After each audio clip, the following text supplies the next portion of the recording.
The chambers shimmered with stillness. Light from 12 suns filtered through artificial skylights, illuminating thousands of delegates seated in concentric tiers. The Grand Forum of the Galactic Council had convened, as it did only in matters of universal concern. Species representing centuries of evolution, empires that had long moved beyond war, and minds woven from light and logic all gathered to debate one matter: Earth. The data displayed overhead was underwhelming. A loater planet on the spiral's edge. Technologically limited. Politically fractured. Socially unstable. Militarily laughable by interstellar standards. And yet something had changed. A pattern had emerged. Reports from survey probes were inconsistent. Trade envoys returned without clear results. Cultural absorption had failed completely. Earth refused to integrate, yet did not act out. It was not hostile. It was not compliant. It simply was. Some dismissed it as an evolutionary dead end. Others called for enforced alignment through economic isolation or cultural shaping. A few, notably older species, urged caution, not out of fear, but from instinct. Earth's data trail was strange. Human history was not linear. It was a storm of contradiction, compassion and cruelty, brilliance and madness, unity and division, cycling endlessly, yet always forward. No council species had ever survived such chaos. Humanity, it seemed, thrived in it. An archival AI accessed centuries of first contact scenarios and delivered a rare advisory. Probability of unexpected behavior, critical. Do not initiate coercive contact. Observation recommended. The Council had ignored stronger warnings in the past. This one barely registered. Earth was a footnote. A philosophical problem at best. The vote was held. By a wide margin, the Council approved soft containment measures, non-aggressive probes, commercial influence, information control. The first probe was dispatched before the session even adjourned. No one expected resistance. There was no reason to. But the probe never returned. Recovery efforts found only a scattered echo in the system's outer edge. No signal. No debris. No trace. The solar system remained quiet, unbothered. Earth continued rotating, indifferent to the missing visitor. It sent no message of denial, no protest, no threat. Just silence. The second probe was stealth-equipped, shielded, intelligent. It disappeared within 3 planetary orbits. No record. No trace. On the surface, Earth's society continued as usual. Its divisions played out in open broadcasts, its debates thundered through data lines, its people argued, built, broke, and rebuilt. Nothing appeared unified. Nothing appeared stable. And yet nothing allowed entry. The third contact wasn't a probe, it was a team. Disguised. Inserted through local means. Experts in mimicry and infiltration. They vanished within 6 days. By now, the Council had begun to sense it. The shape of something unspoken. Earth did not resist in the ways they understood. It didn't repel with violence. It didn't shield itself with force fields or fleets. It simply absorbed everything that approached, and then refused to respond. It was not defiance. It was indifference sharpened into strategy. The diplomatic committee proposed an escalation. Broader surveillance. Manipulation of Earth's digital pathways. Funding proxy influences within its societies. There were precedents. 1,000 species had been integrated through such means. Earth, it was said, might be tamed yet. But taming requires prediction, and Earth refused to be predicted. The final attempt was ambitious. A covert satellite array surrounding the solar system's outer edge. Hidden behind artificial moons, the array would monitor, intercept, and quietly influence terrestrial data flows. It functioned for 3 days. Then every satellite burned, simultaneously, from the inside. Not by weapons. By internal cascade failure, as if turned against themselves. Self-erasure. No logs remained. In the next council session, the ambassador of a distant sector requested an emergency address. A research outpost along the Sol border had gone dark. Its last automated message was short, barely intelligible through static, but it repeated a phrase, asterisk. Presence compromised. I see back. Asterisk. The delegates did not panic. But they did not speak freely either. The silence in that chamber was heavier than law. Something had looked back. The report was buried. Publicly, the Council had not yet made formal contact with Earth. Officially, Earth remained under observation. Privately, eyes turned towards Sol with a new kind of quiet. A fear not of what Earth had done, but of what it had not needed to do.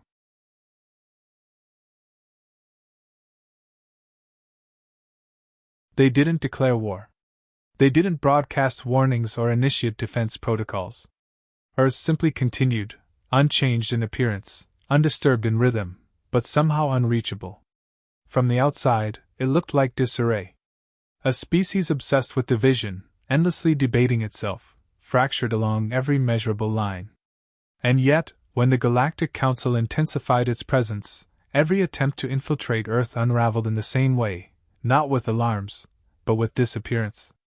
The infiltration teams were built from the most sophisticated minds in the galaxy: biological mimics, cultural chameleons, neural infiltrators capable of passing undetected even in societies with centralized surveillance. They had unseated planetary governments before. On Earth, they couldn't even locate the structure of power. There were governments, yes. Dozens. Hundreds of factions, corporations, councils, tribes, collectives. But there was no central voice to co-opt. No core to manipulate. Influence scattered as quickly as it was gained. Each agent inserted into Earth's population was given detailed cover stories, local languages, and full cultural databases. They were confident. They were prepared. But none of their reports ever made it back. Not one. They weren't killed in action. They weren't detected or captured in the traditional sense. They simply stopped communicating, first sporadically, then permanently. Some teams began sending incomplete logs, filled with strange observations, contradictions, sentiments that sounded too human. A line began appearing in field notes before full silence took over, asterisk. They don't act as if they're being watched. They act as if they're already watching. Asterisk. The Council's response was acceleration. If subtle means were failing, then digital manipulation would follow. They attempted to embed code into satellite transmissions, seed content into entertainment networks, alter social algorithms to provoke fragmentation. The humans barely noticed. Because Earth was already fragmented, by nature, not design. It wasn't unity that protected them. It was their disunity refined into a kind of resistance. Every culture seemed to reject outside manipulation differently, but all rejected it just the same. Not coordinated, but aligned by instinct. A collective refusal without collective planning. The Council's analysts could not understand how such a chaotic system could be impenetrable. But the deeper they dug, the more the pattern revealed itself. Earth had no immune system. It was the immune system. Decentralized, distributed, anonymous, faceless.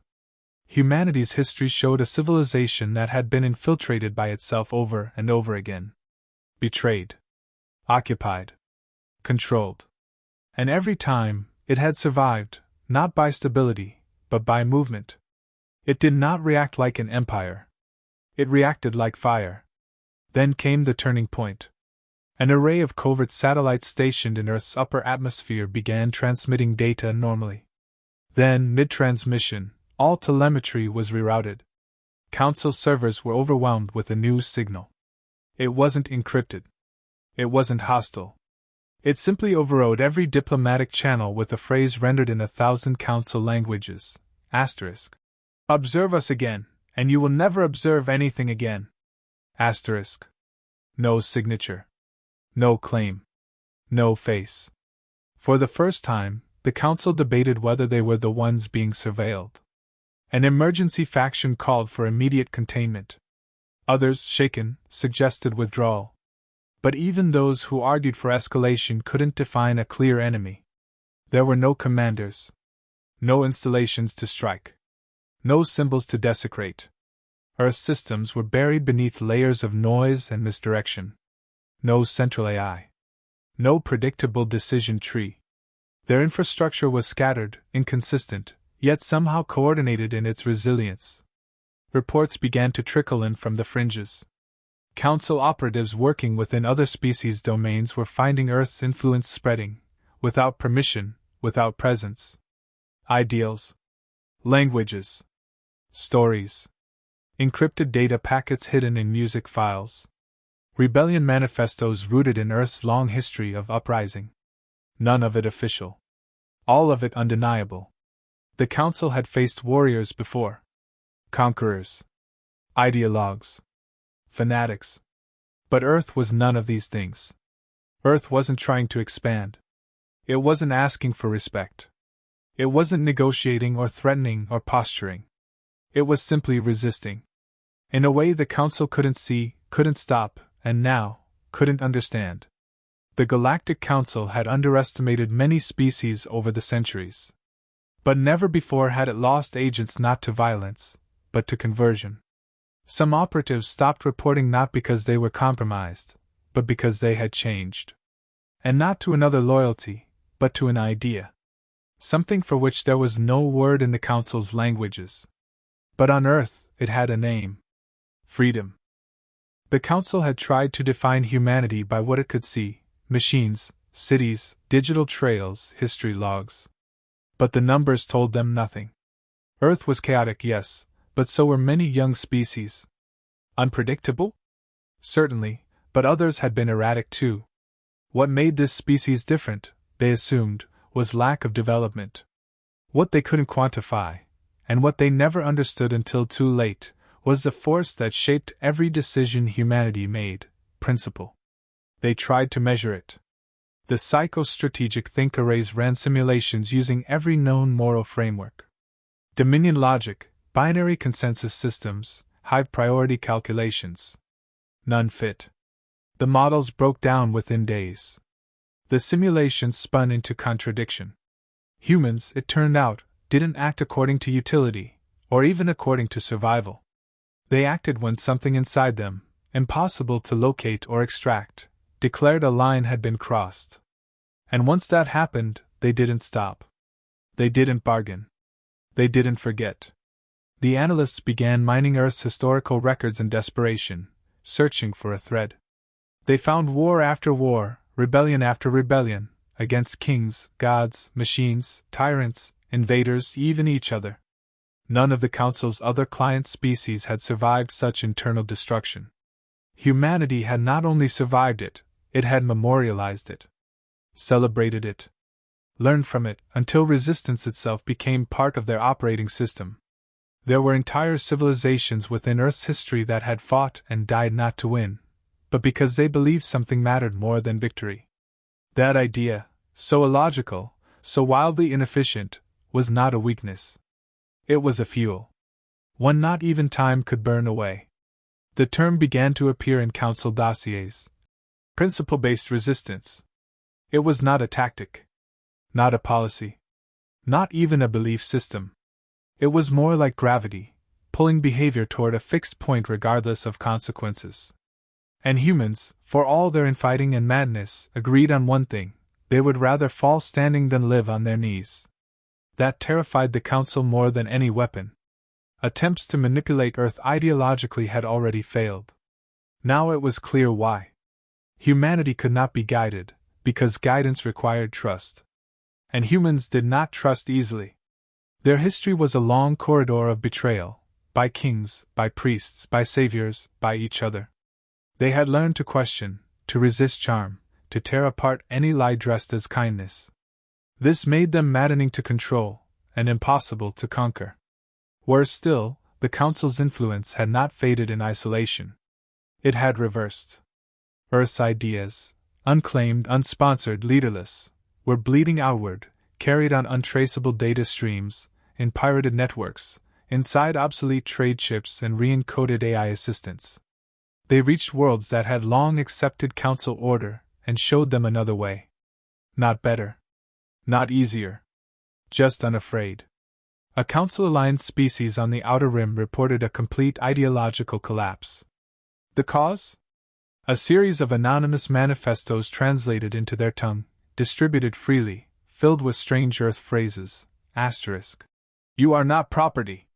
Asterisk asterisk. Power fears the free. Asterisk asterisk. No one has the right to tell you who you are. Asterisk. The documents had no authors. No logos. No flags. But every phrase sounded like something humanity would say. The Council scrambled to respond. Counter-programming. Cultural redirection. Enforcement through internal security states. But they were already too late. Earth hadn't spread an empire. It had spread a mirror. It showed the others what they had become. And then it reminded them that becoming something else was possible. The Council met in emergency session, not to discuss invasion, but to confront the existential breach in their control.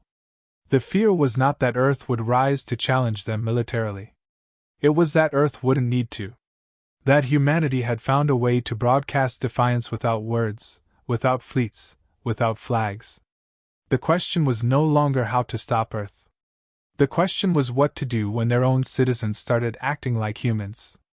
And no simulation could answer that. Containment had always been the Council's fallback. When influence failed, when soft power frayed at the edges, the fallback was always isolation. Walls of policy. Firewalls of information. Quarantined by silence. For most species it worked. Ideas that were not fed eventually withered. Rebellions burned fast and brief in vacuum. But Earth was different. The more they were isolated, the louder they echoed. The sanctions came quickly. Trade restrictions, cultural blackouts, interstellar travel bans. No ships in, no signals out. Earth was declared strategically unstable, a label used sparingly, usually reserved for biohazard zones and collapsing war states. No formal war was declared. It didn't need to be. The intent was clear: strangle Earth into compliance by denying it the galaxy. But Earth had never been part of the galaxy in the way the Council believed. They didn't depend on external flow. They didn't worship centrality. Their species had never needed permission to evolve. They simply adapted. Faster than the Council could react. Within months of the embargo, Earth restructured its off-world research facilities into independent enclaves. Their orbital colonies, once limited in scope, became self-sufficient. Data limited but idea-rich, they no longer looked to the stars as an escape, but as inheritance. And something changed on the ground too. Isolation did not fragment them. It focused them. Like a broken bone forced to bear weight, Earth's civilizations aligned not by command but by condition. Not unity through law, but convergence through principle. The refusal to be owned had matured into something sharper, a refusal to be silenced. Council watchers began reporting irregularities. Species under Council protection, long assimilated, were quietly requesting access to Earth archives. Not the official records, but the suppressed ones. The unpolished truths. The stories of failure, rebellion, resistance. Cultures began questioning the tidy histories the Council had provided. Some colonies declared their own communications sovereign. A few worlds cut themselves off from Council governance entirely. The infection was not technological. It was ideological. Earth had become a symbol, and symbols could not be embargoed. One Council operative embedded in a mid-tier trading species submitted a final report before going dark. Asterisk. They've never met a human. But they're acting like them. Asterisk. In desperation, the Council authorized a black operation to sever Earth's expanding influence. Not through warfare, but through targeted disruption. Quiet sabotage. Quiet disappearance. Anything to stall the idea from spreading further. But the plan failed before it began. Agents assigned to the operation vanished en route. Their ships didn't explode. Their logs didn't erase. Instead, the ships returned empty. And each contained a message etched into the internal alloy of the command chamber. Asterisk. The stars are not yours to gatekeep. Asterisk. Fear began to spread, not just through the Council chambers, but in whispers along the edges of their empire. Not fear of invasion or retaliation, but the kind of fear that comes when a system built on silence realizes the silence no longer holds. Because Earth had found ways to speak without permission. A rebel uprising in a distant quadrant overthrew its planetary authority in less than a week. Their battle anthem was not of their own making. It was a relic Earth song, ancient, fierce, and wordless, broadcast from a pirate frequency looping through the void. On walls, in digital graffiti, in flashes of hacked broadcast systems, the same message appeared. Asterisk. We are not your subjects. Asterisk. And the most terrifying part? No one knew if humans had sent it. Perhaps they hadn't. Perhaps they didn't need to anymore. The Council, once united in dismissing Earth as a cultural anomaly, now sat divided, some calling for dialogue, others for destruction. But even that decision was slipping from their hands. Earth's influence had slipped through the seams of the Council's perfect design. It had no shape, no chain of command, no center to strike. Just a direction. Outward. Like a voice that could no longer be silenced. And in that silence, the Council began to realize, it wasn't Earth's weapons they feared. It wasn't even Earth's refusal. It was the terrifying possibility that others were starting to refuse too. They never said the word defeat. Not once. The Galactic Council, in all its sterile eloquence and procedural precision, simply shifted policy. No announcements, no formal withdrawal, no apologies. Just changes in route maps, reclassifications of space lanes, the quiet closure of surveillance posts. The stars around Earth dimmed not from destruction, but from deliberate ignorance. A quiet retreat. A tactical silence. And in that silence, the Council made its final decision: Earth was to be left alone. But everyone knew. They feared it. Not because Earth had unleashed fleets or weapons. Earth had never fired the first shot. It had never issued ultimatums. There was no recorded message of hostility, no declaration of sovereignty. In every known sense, Earth had remained passive. But its very refusal to be controlled, its audacity to remain independent in a galaxy of obedience, had done something worse than war. It had exposed the Council's lie. For centuries, the Council had ruled by example, by logic, by the illusion of inevitability. Peace was not offered. It was assumed. Compliance was natural. Dissent irrational. Every species integrated into the galactic structure had been shown that resistance was a relic of the past, something primitive civilizations clung to before wisdom prevailed. But Earth didn't follow that arc. It didn't evolve toward surrender. It evolved into defiance refined through survival. And in doing so, it proved a simple, devastating truth. Order isn't always right. And peace is not always freedom. The impact rippled outward. Not as rebellion, not as chaos, but as awakening. From isolated moons to deep ocean civilizations, there was a shift in posture. Civilizations long silenced began speaking again, not in violence, but in refusal. Quiet worlds reconnected with their lost dialects. Autonomous governments rose, not to conquer, but to reclaim dignity.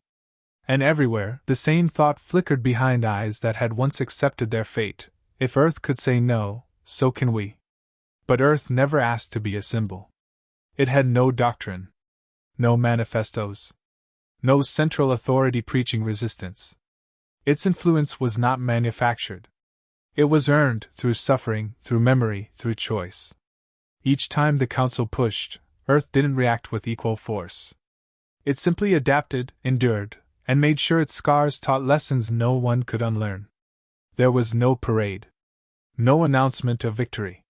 Humans didn't even seem to consider themselves part of a wider confrontation. They just lived. Built. Resisted what they knew was wrong. And somehow, that made it worse. Because they were not an army. They were an example. On Council-controlled worlds, cultural inspectors began reporting strange phenomena. Children naming planets they'd never been taught about. Murals appearing overnight, portraying images from Earth's mythology. Songs encoded with metaphors of resistance. Entire generations learning Earth's lessons, not from humans, but from the echo of their refusal. One internal report from the Council's Cultural Intelligence Division stated it plainly, asterisk. We cannot control ideas that are unowned. Asterisk. And Earth never owned its ideas. It lived them. The final Council simulations ran infinite variables. None showed a path to reassertion. Not without violence on a scale that would unravel their own foundations. Because to destroy Earth would be to validate it. To acknowledge it. To martyr it. So instead, they pretended Earth did not matter. Ships were redirected around Sol. Archives on human psychology were restricted. Earth was marked. Closed, anomalous. No citizen was permitted to speak its name in open proceedings. But they still did. In quiet tones. In questions that trailed off. In dreams that became dangerous. One border species, once loyal, requested reclassification. Not because Earth had reached them, but because their own people had begun asking Earth's questions. Asterisk, why should we obey? Why should we accept peace built on silence? Who benefits from our submission? Asterisk. There were no answers that didn't collapse under their own weight. And so, the Council watched Earth from afar, not to observe weakness, but to monitor strength they did not possess. They had moved beyond war, beyond hunger, beyond chaos, but not beyond fear. And Earth had reminded them what real fear looked like. Not the fear of death. The fear of a people who had nothing left to lose, and chose to fight anyway. A Council scholar once proposed that Earth's strength came from its pain. That its history of oppression, destruction, and failure had forged its people into something the rest of the galaxy could no longer understand. But that theory missed something essential. Earth didn't survive because of pain. It survived because it chose to carry that pain forward, asterisk, and refused to be broken by it, asterisk. Not perfect. Not pure. But unyielding. The kind of species that, even when surrounded, refused to kneel. And the Council feared kneeling most of all. Not for themselves. But for the possibility that one day, their own citizens might realize, they could stand too. So Earth was left untouched. Untouched not out of mercy, but out of fear. Not because it was too dangerous, but because it was too free. And in the silence of space, where no anthem played and no flag waved, the idea of Earth drifted outward, wordless, faceless, but unstoppable. A whisper made of principle. A warning made of memory. And a presence the galaxy could no longer erase. Asterisk, still here. Still watching. Still free, asterisk.